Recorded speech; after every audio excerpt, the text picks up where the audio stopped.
이 세 키워드를 가지고 오늘 이 말씀을 연결시킬 거고 그리고 하나의 주제로 묶어갈 겁니다. 자, 먼저 사마리아 여인의 이야기인데요. 이 사마리아 여인은 물을 길러 갑니다. 자, 그런데 몇 시에 갔는지가 중요해요. 몇 시라고요? 6시. 여러분, 성경은요, 성경에 나오는 구절, 단어, 묘사, 그것은 그냥 쓰는 게 아니에요. 거기에는 그 저자의 많은 의도가 함축되어 있어요. 그러니까 여러분, 여기에 시간을 명시했다는 것은 거기는 상당히 함축된 의미가 있다라고 하는 걸 보셔야 돼요. 유대식 시간 계산법으로 보면 이 6시는 정오 12시에 해당되는 그런 시간이에요. 12시. 여러분, 근동지역에서 12시는요, 사람이 밖으로 도무지 나갈 수 없는 그런 시간입니다. 그런데 유독 이 사마리아 여인은 정오에 물을 길러 나왔다라고 하는 거예요. 왜 이 여인은 이 뜨거운 폭염 속에서 물을 길러 나와야 했을까라고 하는 그런 궁금증을 가지고 오늘 말씀을 들어주시면 좋겠어요. 두 번째 이야기는 빌립 집사의 이야기인데, 빌립은 초대교회의 초대 일곱 집사입니다. 최초 일곱 집사.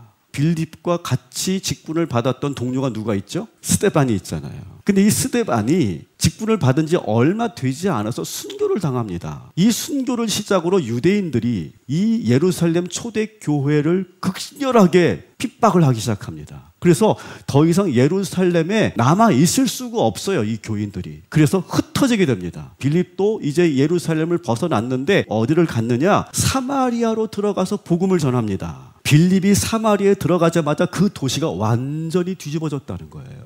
복음으로.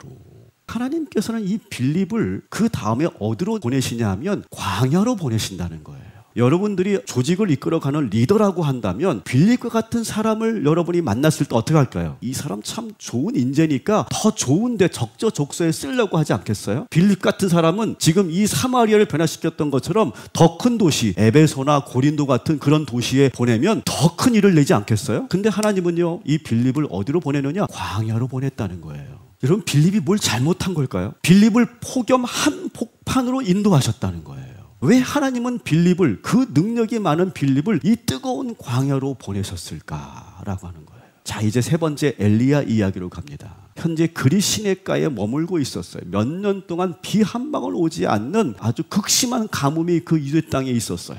그때 하나님은 극심한 가뭄 속에서 엘리야에게 사르밧에 있는 한 여인의 집으로 가라, 이렇게 명하십니다.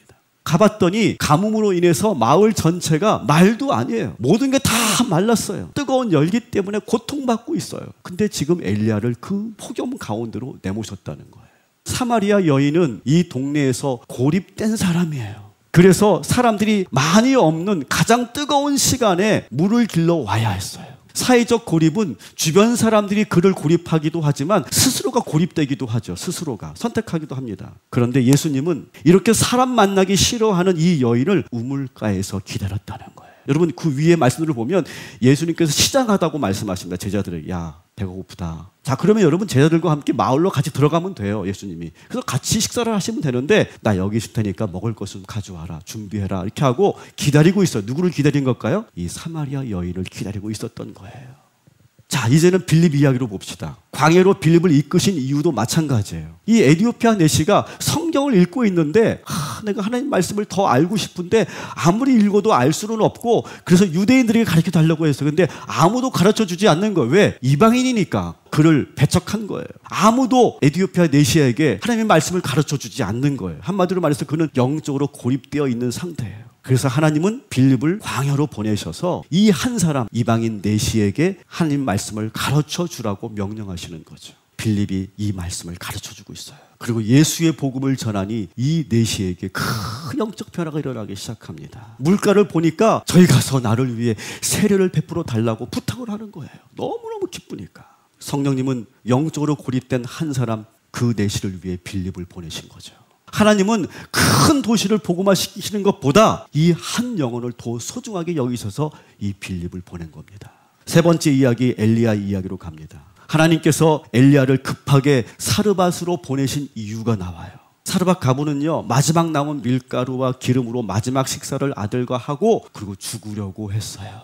남편을 잃고 모든 관계가 끊어졌기 때문에 이제 극심한 가뭄이 찾아오니까 누구도 이 두 모자를 보살피는 사람이 없는 거예요. 가난해서라기보다 고립되어 있기 때문에 그런 극단적인 선택을 하는 거죠. 그래서 하나님께서 급하게 이 엘리야를 보낸 거예요. 이 엘리야가 이 여인에게 가서 하는 말과 행동은요, 물을 떠와 나를 마시게 해라, 떡 한 조각 내게 가져와라, 이렇게 말합니다. 딱한 여자에게 좀 너무하지 않나 싶을 정도로 너무 무례한 그런 말과 행동이에요. 근데 이것은 그 여자를 괴롭히려고 했던 것이 아니라 다가가서 계속 말을 걸고 움직이게 하기 위해서 그랬던 거예요. 그리고 궁극적으로는 뒤주에 가루가 마르지 않고 병에 기름이 마르지 않는 축복을 부어주기 위해서 다가가서 이렇게 저렇게 말을 건네는 거예요. 여러분, 하나님은 고립된 한 영혼을 그냥 내버려 두지 않으시는 거예요.